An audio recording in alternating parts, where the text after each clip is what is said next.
So చూసారు కదా, మొత్తం ఇలా చక్కగా కలిపేసుకోవాలి నీట్గా. ఇప్పుడైతే మట్టి అనేది చాలా సారవంతంగా ఉంటుంది, మొక్కలు ఏ మొక్కలైనా పెట్టుకోవచ్చు.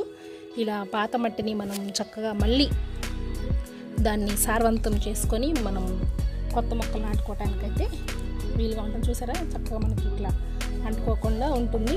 ఇలా ఉండాలి ఈ సాయిల్ అనేది. ఇప్పుడు మనం ఏ మొక్క నాటుకోవాలన్నా సరే టబ్స్లోకి మనం పెట్టేసుకోవచ్చు, లేకపోతే కుండీల్లోకి అయితే షిఫ్ట్ చేసుకుందాము. ఇప్పుడు నేను కొన్ని కుండీలోకి అయితే షిఫ్ట్ చేస్తాను, చూడండి.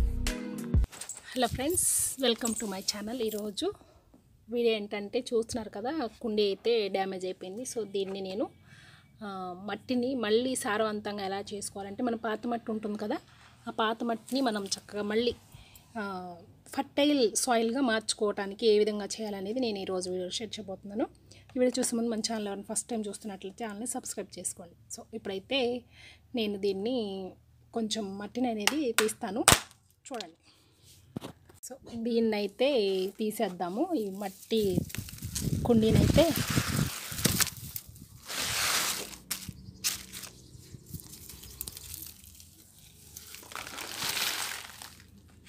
ఇలా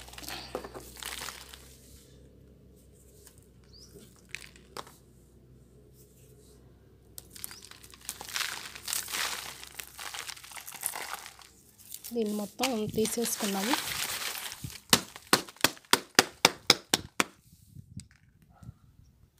సో కుండీనైతే తీసేస్తే ఇలా ఉంది.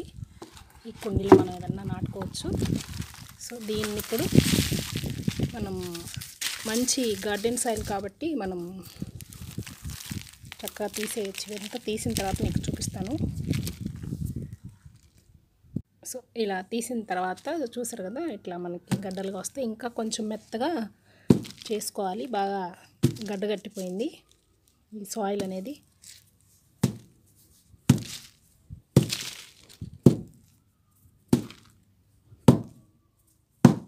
ఇదంతా తీసిన తర్వాత మీకు చూపిస్తాను.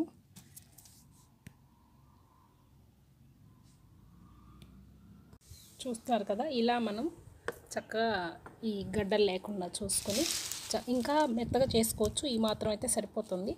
చూసారు కదా, ఇలా చక్కగా పొడి అవుతుంది. నేను ఆల్రెడీ వాటర్ ఇచ్చాను మార్నింగ్.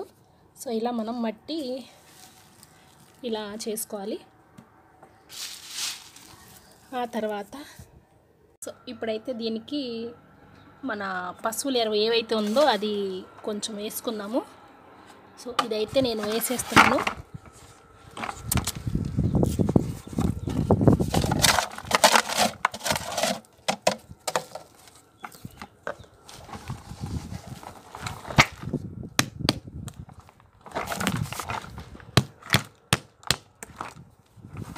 ఇలాగా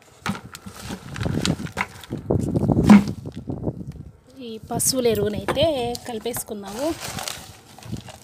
దీనికి మట్టి ఇలా గట్టిగా అవుతుంది కాబట్టి మనం ఏం చేయాలంటే, ఈ చెక్కపొట్టు ఉంది కదా, నేను ఎప్పుడు చెక్కపొట్టే వాడతాను. ఎందుకంటే తేమగా ఉండి మట్టి అనేది చాలా లూజ్గా ఉంటుంది, లూజ్గా ఉండాలి మట్టి అనేది. సో 1% అనేది కలుపుతాను. దీనికి కొలత ఏం లేదండి, మామూలుగా కలిపేసుకుంటే సరిపోతుంది. సో దీన్ని మొత్తం పశువుల ఎరువుని, తర్వాత ఈ చెక్కపొట్టు ఇవన్నీ కలిపిస్తున్నాము. కలిపిన తర్వాత మీకు చూపిస్తాను. సో చూసారు కదా, మొత్తం ఇలా చక్కగా కలిపేసుకోవాలి నీట్గా. ఇప్పుడైతే మట్టి అనేది చాలా సారవంతంగా ఉంటుంది, మొక్కలు ఏ మొక్కలైనా పెట్టుకోవచ్చు. ఇలా పాత మట్టిని మనం చక్కగా మళ్ళీ దాన్ని సారవంతం చేసుకొని మనం కొత్త మొక్కలు నాటుకోవడానికైతే వీలుగా ఉంటుంది. చూసారా, చక్కగా మనకి ఇట్లా అంటుకోకుండా ఉంటుంది. ఇలా ఉండాలి ఈ సాయిల్ అనేది. ఇప్పుడు మనం ఏ మొక్క నాటుకోవాలన్నా సరే టబ్స్లోకి మనం పెట్టేసుకోవచ్చు, లేకపోతే కుండీల్లోకి అయితే షిఫ్ట్ చేసుకుందాము. ఇప్పుడు నేను కొన్ని కుండీలోకి అయితే షిఫ్ట్ చేస్తాను, చూడండి. ఇప్పుడైతే నేను అన్ని కుండీలకి పెట్టేశాను మట్టిని అయితే. చూసారు కదా, ఇది ఒక కుండీ మట్టి మనకి ఎంత అయిందంటే ఇంకా మిగిలింది. ఇంకా చిన్న పార్ట్స్లో సర్దేశాను. చూసారు కదా, ఒక 4 కుండీలు ప్లస్ అదొక మెయిన్ కుండీ, తర్వాత ఇంకా మిగిలింది. ఇది మనం తర్వాత మొక్కలు ఏదైనా నాటుకునేటప్పుడు మనం నాటుకోవచ్చు, పెట్టుకోవచ్చు, మట్టి అనేది యూస్ చేసుకోవచ్చు.